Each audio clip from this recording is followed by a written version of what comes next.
Peepla the Purple Butterfly here, otherwise known as Peepla7 on Twitter and YouTube, Peepla elsewhere on the internet, and my blog is located at purplebutterfly-peepla.blogspot.com. And I'm here to give you an update on the shampoo bars. Good thing I cut them up and put them in a plastic bag and have the little three pieces that I use in a soap dish that I keep in the medicine cabinet because Mom has started using them. She's fallen in love with them. And I asked her, I said, you did, take it out the shower and, shake off the water or so forth. So she goes, no, I did not. I went, oh, I'll be right back because those will melt. She went, I could see that, yeah, because they were real soft and made a lot of leather. I was like, okay. And she didn't have the residual that I got because we do have hard water in Ohio. So I was kind of surprised about that. But her hair is shorter. And, yeah, my hair's flat ironed, I know. I'm discovering I don't like my hair straight. It keeps flying all in here. It's like, feels like something's in your face and you go like, and it's one strand of hair. Just, but I flat ironed it to trim it, and I cut it this short in the back. Well, actually, you can't see that, can you? It's this short in the back, and it's still down to here in the front. But I had to get rid of split ends and such. Yeah, see, that just bothers me. And I cut my hair twice a year, mid-July, usually after my birthday, so anywhere from July the 8th to July the 15th, 20th, something like that. And I cut my hair in January, usually right after my son's birthday, which would be like January 13th, January 14th, January 15th. I don't know how I came up with those two particular months. I just kind of do it. When I did my big chop for Locks of Love, it was on January 13th, the day after my son's birthday, so that might be where I got the January date from. But I've always cut my hair in July anyway, so twice a year. I only took off an inch this time, and people fussed at me for about 25 minutes. Why you cut your hair? Hello, this is the hair on my head. Why are you fussing? Anyway, back to the shampoo bars.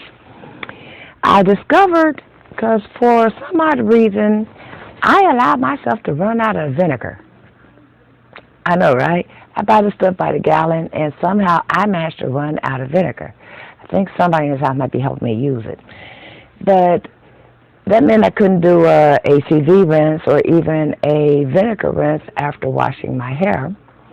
And quite by accident, I discovered how to get rid of the hard water residue.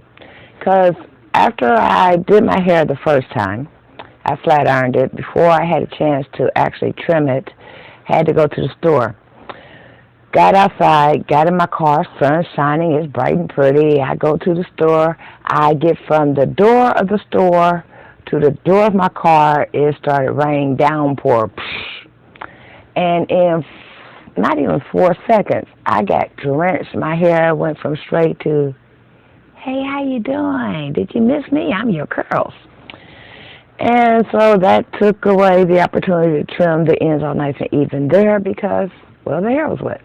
And my hair does that spiral curl. You can't just grab it, go like this, and trim it when it's wet. It's not going to allow that. So I did straighten it again, and here we are. I'm getting the little crinkle at the roots. Feels like a new growth on a perm. So that says to me, because, hey, I've already cut it, time to dump some water on this stuff and get it over with, get back to your curls. Because I don't know how people straight hair stand it, especially when they're transitioning and they can feel the shrinkage at the roots.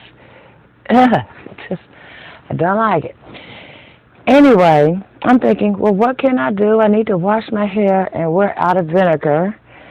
And I'm thinking, well, I'll just put some conditioner over as a buffer, add a little, slippage or whatever. That was the greatest idea since sliced bread. We had cheap conditioner here. It was either VO5 or Suave, something I paid $1 for. I just literally wet my hair, went over it with the conditioner, quite like I was going to do a cold wash. In fact, my whole thought was, I'll just go ahead and do a cold wash. And because of, certain things in the environment, it's got that itch going on. I'm like, shoot, I really just need to go over it with some shampoo. So I grabbed the coconut milk shampoo bar because it was the biggest one in the little container. I mean, there's a chunk about this big now.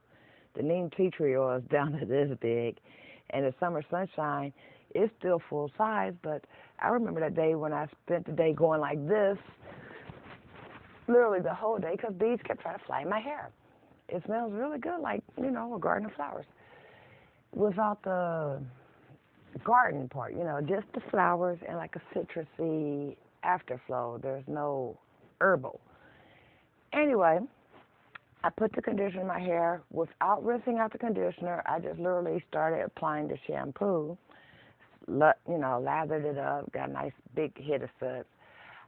I didn't realize how much I missed suds because, when you alternate wash and co-wash, you don't get lather. But I'm having fun with the suds, and I'm going, well, let me get it over with. So I took out a comb, and I grabbed a section of hair. I got my hand in position because I'm ready to, work through the tangles. And the comb went right through. What? Was that one spot? Literally, it just smoothed right on through. I was like, I don't know if that was the conditioner or the shampoo or the combination of both. Okay, so let me go face the rinse out process. Maybe I can find some lemons in there or make a lemon juice wash if I can't, because I know I didn't have any vinegar. And I was regretting having to use lemon because I happen to be allergic to lemon. I'm thinking, well, I can just do the rash, make sure it don't touch my scalp, just get the hair. You know how you rationalize stuff in your brain when it comes to certain things. But when I rinsed the hair, it rinsed clean. No residual, no sticky, icky, no waxy feeling. I'm going, what? you know. So I made sure I told everybody about it. I'm thinking maybe it was a fluke. Tried it 2 more times since then. Like to give everything 3s, First try, might be a coincidence. Second try, Third try is a pattern. So I did that 3 times on 3 separate washes. I'm here to tell you it works consistently. And I didn't even use the same conditioner on 2 of the washes. So put some conditioner on your wet hair like you're co-washing, then put the shampoo bar in effect and rinse it, and that waxy feel you get from the hard water is a void issue. It's null and void. There's no waxy. There's no, there's no, no, your stuff flows. See that? Just straight through. And then when I subsequently flat ironed my hair, look how shiny. And somebody's like, oh, what kind of pressing oil did you use? I can't use that stuff. I literally took some grapeseed oil. I poured it in a little ramekin. That's a little cup about this big that they use for desserts. I poured, a little bit of that, went like this, literally went like this, poured some more, went like this. Then by the time I went up, then I just literally worked it through, and my hair was still wet at that point. Then, you let towel dry, whatever, drip. Then I flat ironed it, and my hair looked like shiny silk. Good for a look, but I still miss my curls. In fact, I'm going to go back to my curls now because, as you can tell, I'm playing in it, and it's bothering me because I'm getting little strands in my eyes, and I don't know how people do with flyaways, especially when those flyaways. I mean, hello, look back a few videos. I don't like when my curly hair flies in my eyes. I certainly don't want my straight hair flying in my eyes. It's like I feel like I need Vaseline. I feel like I'm doing like this all day, every day in my eyes. I hate that. But try conditioner on wet hair. I did try the conditioner method on my hair while it was dry, and then the shampoo bars. Don't do that. Make sure your hair is wet, soaking wet, like you're about to, co-wash it or shampoo it anyway. Then put the conditioner in. And you don't even need a lot of conditioner, just enough to add like a buffer before you lather. I had it from the roots all the way through. I don't know if I combed or just worked it in my hands. I just know I made sure it had a healthy amount of conditioner on it. Not the whole bottle like if I'm co-washing, but not just one little squirt either. I think I just went and then use, that method. And then I went over the shampoo bar and it rinsed clean. I mean, clean. There wasn't that squeaky effect, but there wasn't that waxy residue effect either. I'm using Chagrin Valley shampoo bars. Don't know what brand you're using, but if it works for you, do it. And, since then, of course, I went and got some vinegar, and I will go behind my hair with a vinegar rinse because that's what I do. But it's nice to know that when the vinegar is missing, I don't have to deal with that, and people say, oh, well, you're transitioning and blah, blah, blah. Well, I was still in the waxy phase of the transition. I never had that, oh, well, now it's doing this, and oh, now it's getting less. No. I literally just went from, hey, it did this last time, and I had to use the ACV to get rid of the residue to, let me try this eureka moment, or ta-da, or duh, or whatever, do, whichever colloquialism suits your needs. I had one of those moments. Some people would call it an epiphany, but it wasn't a life-altering event, so I can't call it an epiphany, but it was a good thing. So give it a try. This has been Peepla the Purple Butterfly on my blog, which is located at purplebutterfly-peepla.blogspot.com. I'm Peepla7 on Twitter and YouTube, Peepla elsewhere on the internet.